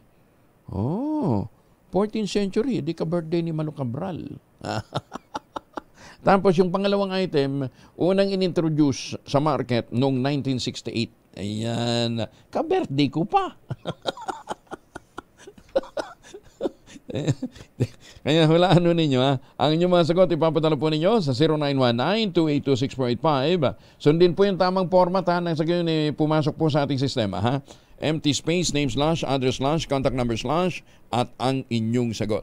Isang beses lamang po maaaring sumagot sa ating text line gamit ang inyong mobile number at sa mga sasagot online kinakailangan nga po meron po kayong sharer badge. Inilabas na ng Commission on Elections ang opisyal na kalendaryo ng mga aktibidad para naman sa 2025 BARM Parliamentary Elections. Itinakda ang election period mula August 14 hanggang October 28. Habang sisimula naman ang campaign period para sa BARM elections sa August 28 hanggang October 11. Gaganapin ang araw ng halalan sa October 13, 2025 mula alas 7 ng umaga hanggang alas 7 ng gabi. Ito po ay para lamang sa mga saklaw ng Bangsamoro Autonomous Region in Muslim Mindanao. Nagagamitan lamang umano ang International Criminal Court at ang Pangulong Ferdinand Marcos Jr. Ito naman ang akusasyon ni Vice President Sara Duterte sa isang Free Duterte Now rally sa The Hague, Netherlands. Ginit ito kailangan kasi ng kaso ng ICC habang gusto naman ng Administrasyong Marcos na mapaalis sa bansa ang dating Pangulo dahil sa politika. Ayon kay VP Inday Sara, nagpapagamit umano ang ICC sa administrasyon ng Pangulong BBM at ginagamit naman umano ni Marcos ang ICC para mailayo, makulong, umawala ang dating Pangulong Rodrigo Duterte sa Pilipinas. Punto pa ni VP Inday, bago dinala sa The Hague ang kanyang ama. Matinding kritiko ito ng Marcos administration at ayaw ng administrasyon na merong oposisyon o kumukontra sa kanila. Ayan Anyway, yun po ay habang nagtatagal doon, mukhang may may nagiging backlash sa administrasyon. Magandang umaga, Pilipinas! OCD hindi nagbababa ng red alert status nila dahil sa bagong LPA. Detalye ng balita mula kay Idniel Parao sa RH52. Idniel, good morning. Kuya Angel, hindi muna magbababa ng red alert status sa Office of Civil Defense kahit na nitong Sabado pa nakalabas ang bagyong Krising. Paliwanag sa DZRH, OCD Officer in Charge, Assistant Secretary Rafi Alejandro, papalapit pa kasi ang panibagong low pressure area na maaaring magpalakas ng hanging habagat. Huli itong namataan sa malayong silangan ng Southeastern Luzon ngayong alas 2 ng madaling araw, pero nasa loob na ng Philippine Area of Responsibility kahit mababang tsansang maging bagyo. Sinabi ni Alejandro na maaring palakasin ng LPA ang mga ulang banta naman sa mga saturated ng lupa o yung mga bayang sinalantana ng naunang bagyong Krising. Paliwanag natin o pakinggan natin ang opisyal. Ibig sabihin, tuloy-tuloy ang pag-ulan. Magkaroon lang siguro tayo ng break ng 1 o 2 araw at babalik na naman yung ulan. So, kaya nga, kami tuloy-tuloy pa rin siguro ang red alert. Ibig sabihin, yung ating, habang nagre-recover tayo kay Krising, tuloy-tuloy naman ang preparasyon natin dito sa parating. At ilig ni OCD Chief Asek Alejandro, nangangahulugan ng red alert status ng agaran at tuloy-tuloy na emergency response katuwang ang mga duty officers na NDRRMC Wala sa iba pang ahensya ng gobyerno gaya ng AFP at PNP. Samantala sa pinakahuling report ng NDRMC ay may 4 na napaulat na sa uwi sa nagdaang bagyo, isang confirmed habang dumadaan pa sa verification ang iba pang mga dumarating na numero. Ito sa Edniel Parrosa, nag-uulat para sa DZRH. Una sa Pilipinas, una sa Pilipino. Maraming salamat, Yel. Karnaper na nagbebenta ng ninakaw na motorsiklo online. Arestado. Buti nga. Detalye ng balita mula kay Boy Gonzales, Sarah 29 Boy. Good morning. Good morning, Kuya Angela. Arestado o timbog sa mga tawa ng Manila Police District 3 ang isang lalaki na sangkot sa pagnanakaw ng motorsiklo sa Santa Cruz, Maynila. Kinilala ang suspect na si Albert de los Santos, 28, nakatira sa barangay Mambugan, Antipolo City. Siya iniresto matapos ang sinagawang follow-up operation ng Sector 3 personnel na pinangunahan ni Police Captain Ferdinand Cayabyab sa tulong na rin ng Antipolo City Police Station. Batay sa investigasyon, iniulat ang biktima si Jose Marie de la Cruz na nawala ang kanyang motorsiklo na isang Honda Click version 2 na may plakang 586 QBB. Bandang alas 6 ng umaga, alas 5:06 ng umaga. Ayon sa biktima, Kuya Angel, na iwan susi na motorsiklo ng iparada sa harap ng kanyang bahay dito sa Bison Street, Barangay 371 sa Santa Cruz. Kalaunay nakatanggap siya ng mensahe mula sa kanyang kaibigan na binebenta ang kanyang motorsiklo sa marketplace sa lugar ng Tokyo, Antipolo City. Dahil dito, agad na nagsagawa ng follow-up operation ang mga otoridad na nagresulta sa pagkakaresto ng suspect at pagbawi na ninakaw ng motorsiklo kasama na ang mga dokumento at susi nito. Ito si Boy Gonzales para sa DZRH, una sa Pilipinas, una sa Pilipino. Maraming salamat, Boy. Samantala, sa Caloocan naman, tumaas daw po ang presyo dahil nga sa masamang panahon. Kaya apektado nito yung mga gulay. Nasa 7th Avenue, Caloocan ngayon si Edwin Duque, RH23. Edwin, good morning. Edwin. Ay, buntag, Kuya Angela, hindi apektado yung ilang presyo ng karni dito sa Caloocan. Pero may ilang gulay yung apektado ng bagyong Krising. Dahil itong broccoli, Kuya Angel, umabot ng 240 mula sa dating 200. Yung local ay nasa 180 hanggang 200. Yung siling lapuyo, siling panigang Kuya Angel, mula sa dating 90 pesos.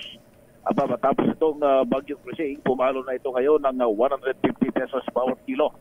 Ang siling labuyo na umabot ng dating 120, ngayong umaga ay 300 pesos yung bawat kilo nito. Pero yung ibang presyo, tulad ng repolyo, nasa 80 pesos pa rin. Ang Petsay Bagyo, 70 pesos. Ang Tagalog, 80 pesos. Yung talong na bilog ay nasa 120, ang mga 110 naman. Yung mahaba, ang palaya, 120.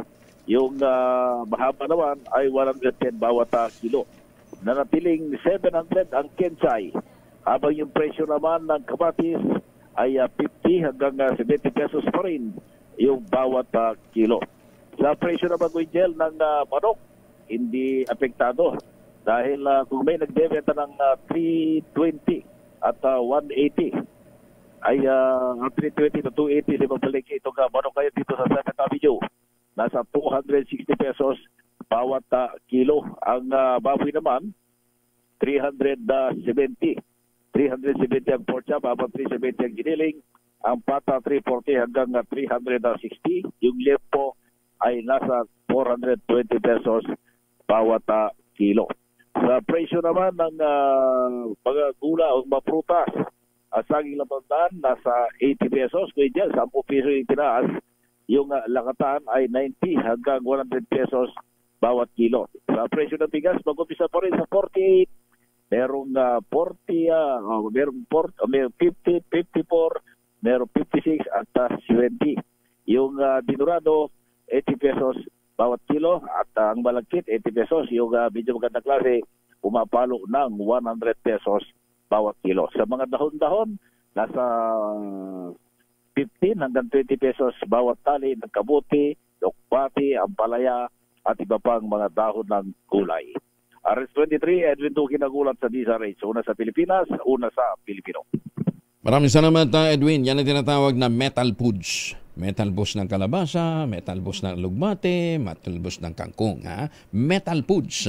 Maganda umaga, Pilipinas! Bakit? Mayamang source din ho yan ng iron, di ba? Justice Max De Leon at saka kay Sandigan Bayan Justice Henergito. Ha? Justice Sam Martires, magandang umaga din po sa inyo at kay Mayor Senny Mendoza dyan po sa Talisay, Batangas. Bagong balita, bagong impormasyon, kasama si Kuyang Angelo Palmones. Magandang umaga, Pilipinas! Noong mga nagdaang linggo, ang nababasa ho nating balita ay yung pagtutol ng mga telco, yung mga kumpanya ho ng telepono.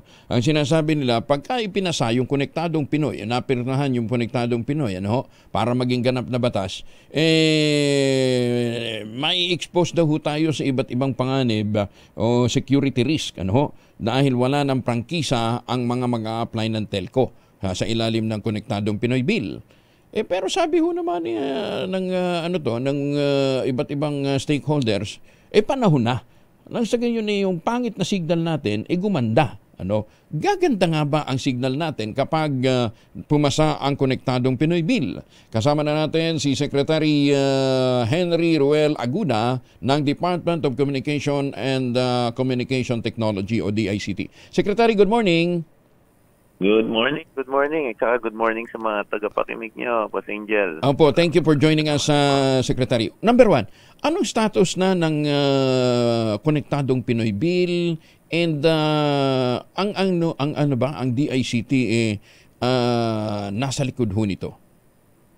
Ay, alam mo, yung konektadong Pinoy Bill ay tapos na sa bicameral. Tapos na sa Kongreso, iniintay na lang na matransmit sa Palasyo. Ang DICT naman po, sumusunod lang kami sa utos ng Pangulo. Ang konektadong Pinoy Bill ay kasama sa legislative priority po ng Pangulo. So kami po ay tumutugon po kami dun sa panawagan ng boss ko na itulak yung adhikain ng konektadong Pinoy. Magkaroon ng magandang internet service sa Pilipinas at higit sa lahat maging mas abot kaya. What's causing the delay? Kung ito ay pumasa na sa BICAM, bakit hindi pa natatransmit sa Malacanang? Ay, alam mo, marami kasing mga legislative measures na nakapila. Ang balita ko, may mga nai-submit na sa Malacanang at saka inaral yan. Tulad ng nasabi nyo kanina, di ba, may mga concern yung mga telco. So, bawat batas, talagang,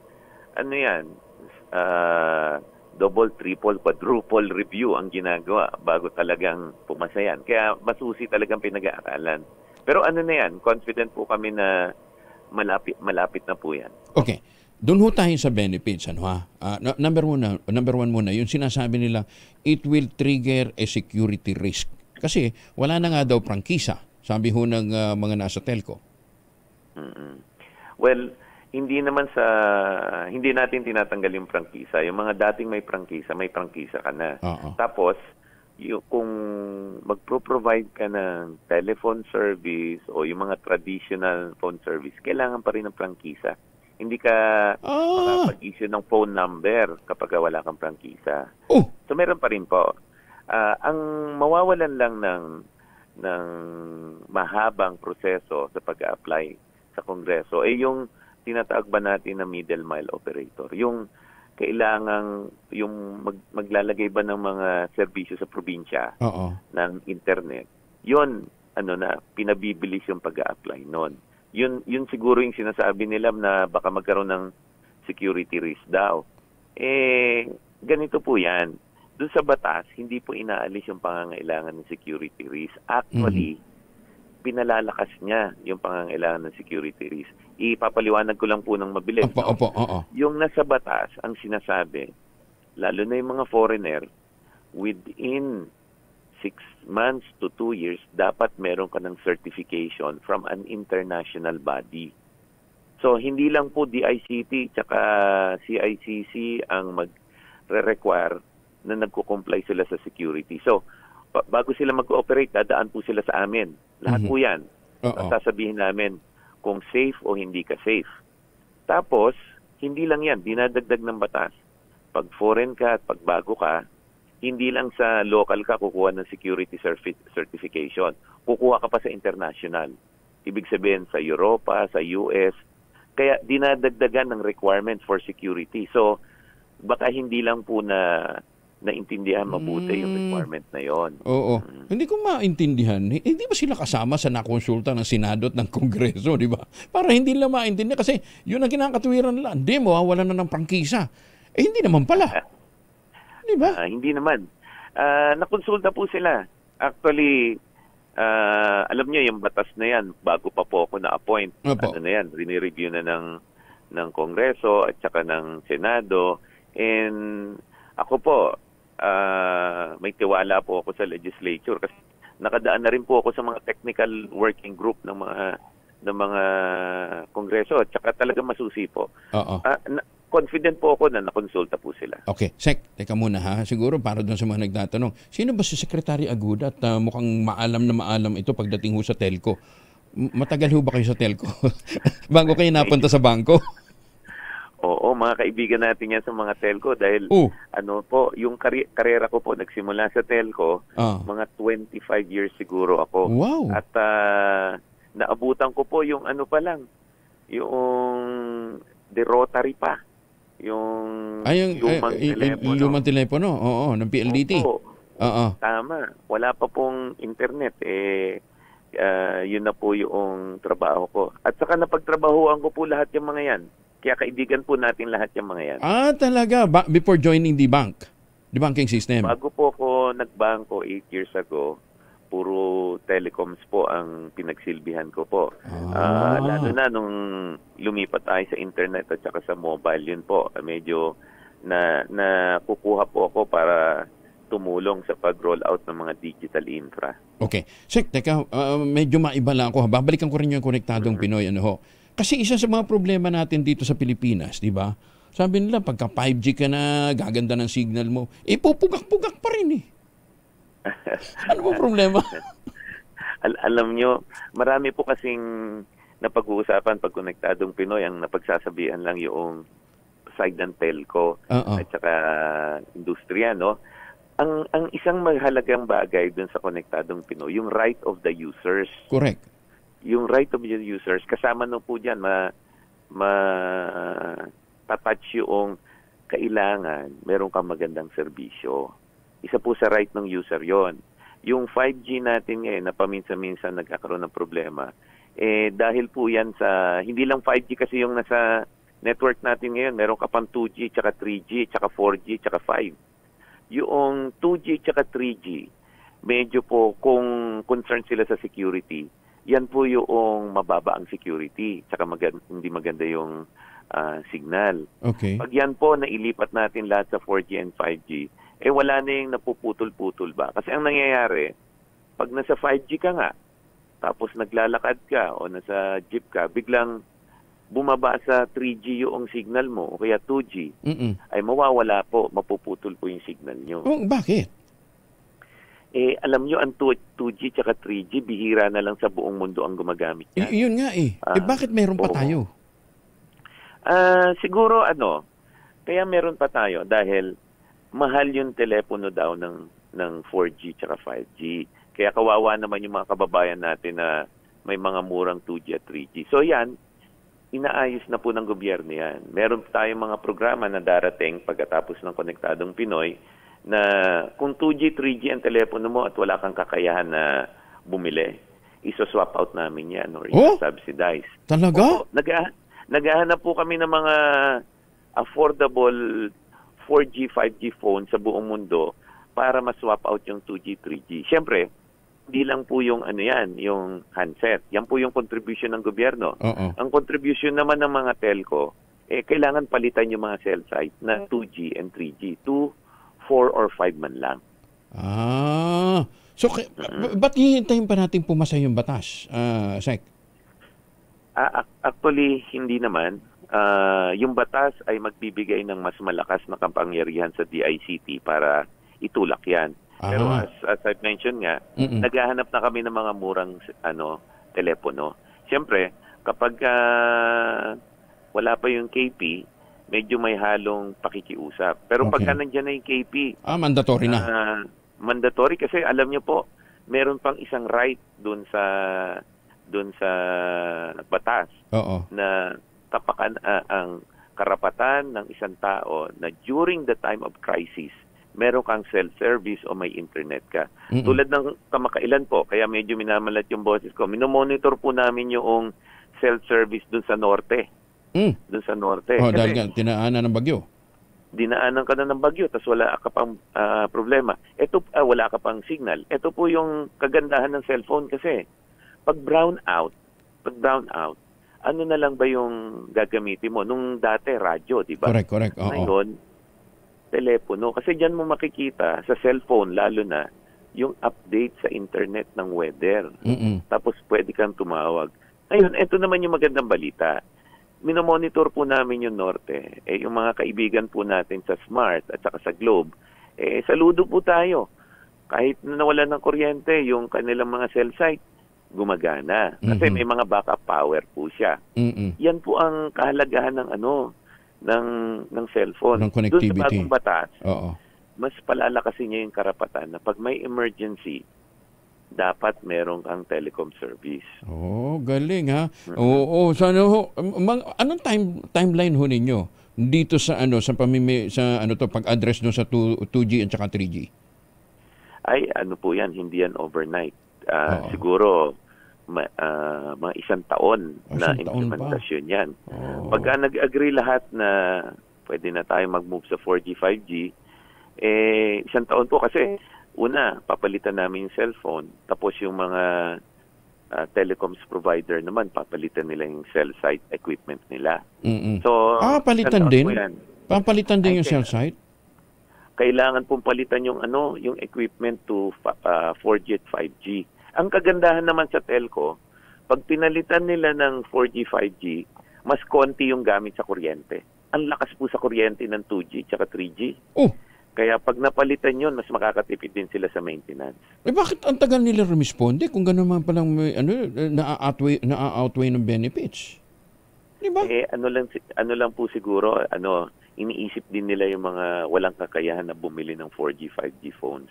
So, magkano kami? Pag nag-usap kami at sinabi namin na ready na si gobyerno, etong GIDA site, yung mga talagang liblib na lugar na 2G lang ang handset ng mga tao, bibigyan na namin sila ng suporta para i-swap out.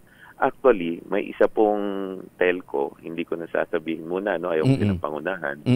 Sabi nila, Sek, kasama mo kami dyan.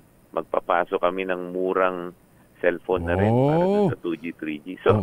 So may pagtutulungan naman po. Alam naman nila na kailangan talagang i-phase out yung 2G, 3G. Alam nyo na, di ba, pag bibili ka ng equipment, first generation, second generation, third generation, dito lang po, only in the Philippines, lahat ng henerasyon ng technology na sa atin.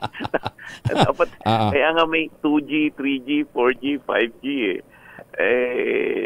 kalimutan natin yung legacy. Dapat move forward tayo. Correct. So itong worry ho ng kababayan natin, mamimigay tayo ng libre.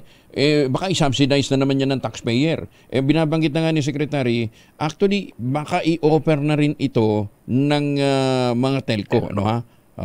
Kasi nga naman maganda, pwede nilang i-tuck in doon sa kanilang sa kanilang i-offer na program, di ba? Pwede po 'yon. Yan po yung kagandahan pagka nagsasama-sama ang isang sektor ng industriya. Alam niyo po, yung Konektadong Pinoy is not a point of argument and division. Ito po yung isang senyales na dapat magsama-sama kami, gobyerno at saka pribado.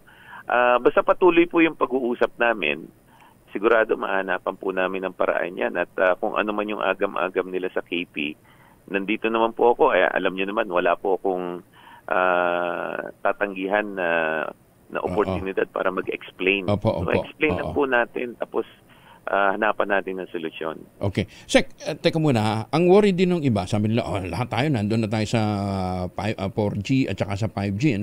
Hindi na ba masaturate yung system natin? Sa dami naman? Hindi, yun po ang kagandahan ng 4G, 5G. May tinatawag po tayong spectrum. Spectrum po yan yung airwaves na tinatawag. Ang pagmamayari po niyan sa gobyerno. Pag naglipat tayo sa 4G, 5G, ay mas maganda po yung gamit ng spectrum. Ang tawag doon, mas efficient o kaya mas matipid sa spectrum. So yung spectrum sa 2G, 3G, mas mapapakinabangan ng mas maganda sa 4G, 5G. Kaya nga po, pag data service ang ginagamit mo at bumaba ka sa 3G, hindi mo na magamit. Kasi nga, hindi maganda yung gamit sa spectrum. Pero pagka sa 4G, 5G, mabilis po. Iyon. Kaya hindi po tayo masasaturate doon. Gaganda pa nga siya. Ayan. Last point na lang po, Sek. Sandali lamang, Sherwin. Ang isa sa mga worry natin ngayon dito sa Pilipinas, dumadami yung mga scammer. Sek, dati hopeless na kami dito sa mga buwisit na mga scammer na ito, lalong-lalo na yung MC Catcher. Di ba? Perwisyo, mga buwisit na yun eh. Anong solusyon dito, Sek? Ay, yun na nga, uulitin ko ulit, no? Kung security ang concern natin, dapat nga yung 2G, 3G i-phase out. Kasi yung MC Catcher works well kapag 2G, 3G ka. Yung kunyari, cell site siya, nagpapanggap siya na cell site. Pero actually, hindi siya cell site.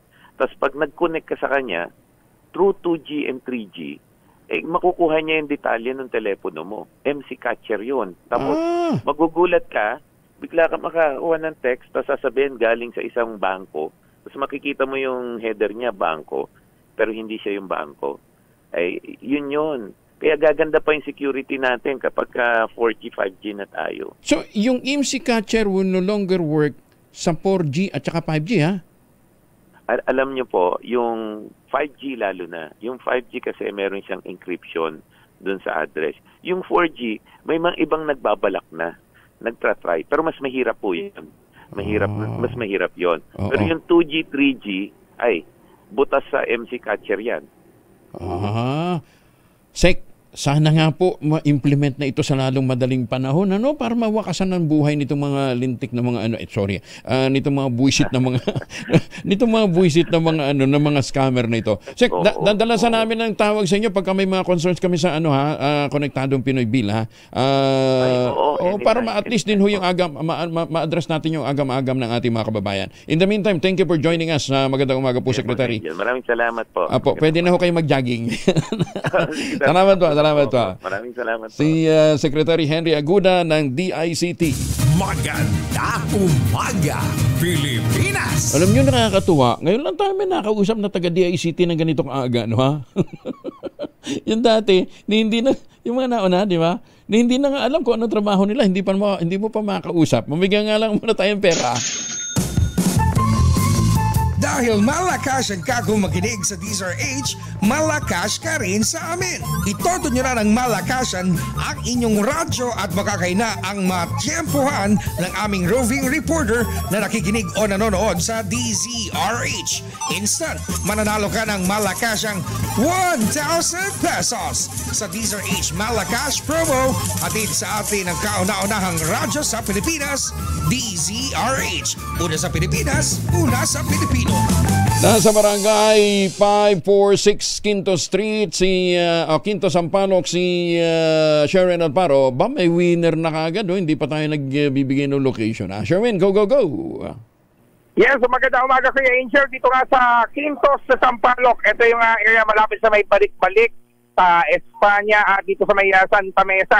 Itong swerteng-swerte na naka-tune in na nahuli natin. Tignan mo ang kanyang radyo natin sa Delantero sa may kalsada. Ayan ang kanyang radyo. At ang lakas sa pangalan niyo, tatay? Juanelio Francisco po. Ano? Juanelio Francisco. Romelio. Juanelio po. Ronelio Francisco. Si Tatay Ronelio Francisco, lagi ka nakatutok sa DZRH. Tutok ako tuwing maga po. Tuwing maga, walang palsos po yan. Hindi yung makalmang po lagi kung pinakikinggan. Saka si Sister L. Biruin mo, tingno. Panila kay tuwing umaga, nakatutok na agad sa radyo. Bakit po DZRH sa pinakikinggan palagi? Kasi gusto si Mayor Salma kasi marami siyang nabisigahan ba ng ayos ng mga politiko, kagaya ng mga politiko na yun. Lagi kong pinakikinggan yun. At ako, dahil paborito sila kay Dea Makalma. At sino pang announcer paborito sa Disney?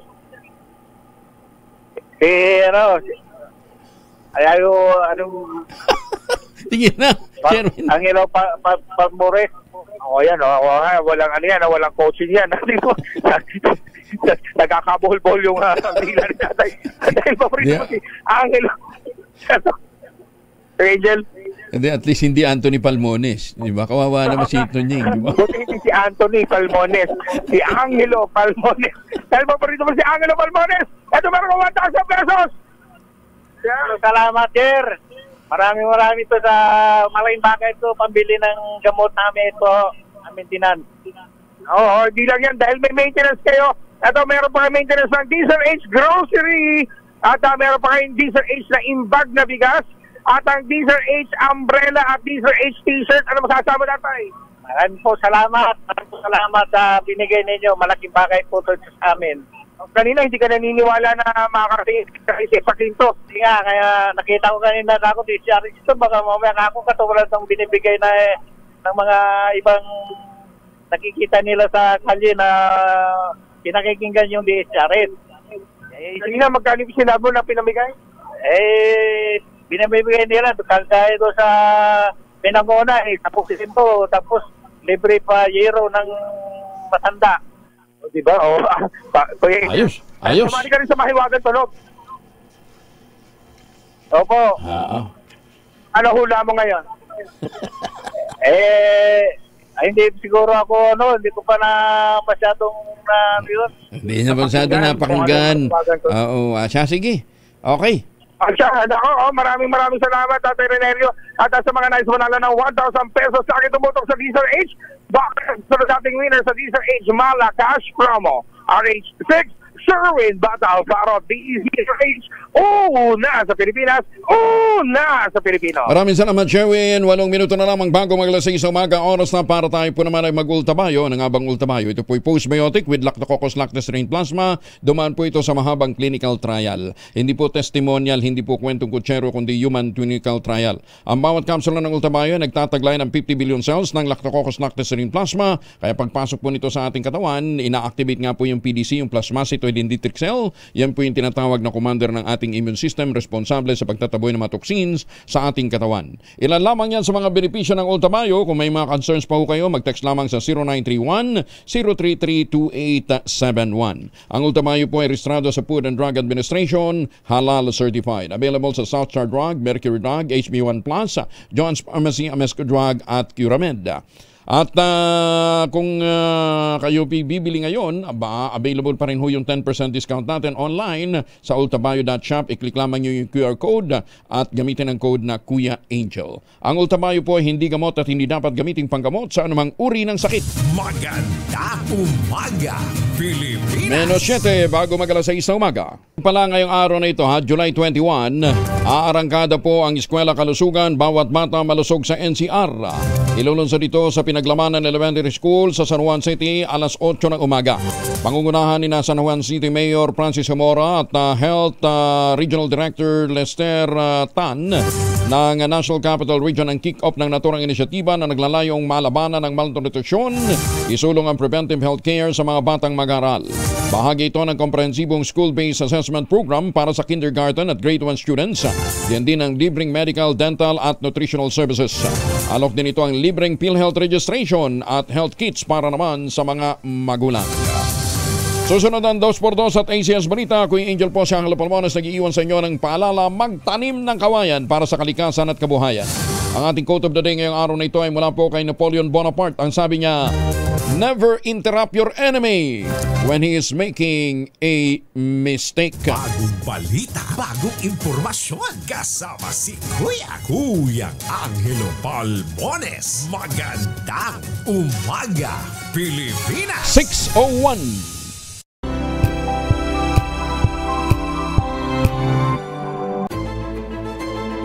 Pakikinggan ang bawat panig.